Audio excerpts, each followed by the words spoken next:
You have no idea where your clothes are being made. Let me explain. All right, so how do most brands actually make clothes? So design usually happens in-house. So a design team will, at the bare minimum, produce a sketch, and best case scenario will produce a physical sample and an instruction manual referred to as a tech pack. They will send the tech pack to a factory. The factory will be a factory that, one, agrees to produce the item and thinks that they can do it, and number two, can do it cheaper than everyone else because capitalism. In most cases, the factory might do the sourcing for you, but in some cases, you might also have to do the sourcing for them and send them the raw material as well. This all makes sense. Give it to people who can do it faster and better than you. But is there another benefit for the brand?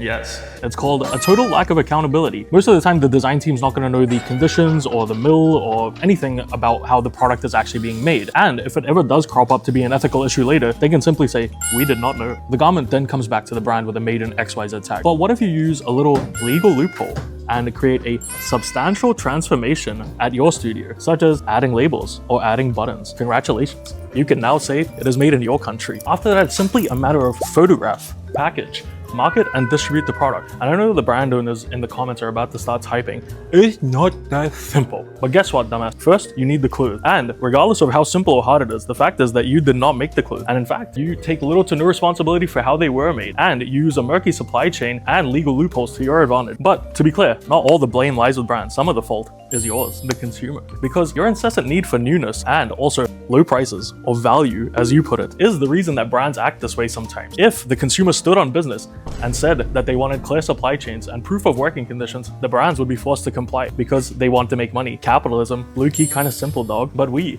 don't need you to ask us. We do it because we think it's the right thing to do. We design everything in-house, and then we make the patterns ourselves. Then we send them down the road to get printed. Everything gets cut and stitched by our team, who are on a salary, not a piece rate. In fact, we even photograph everything ourselves.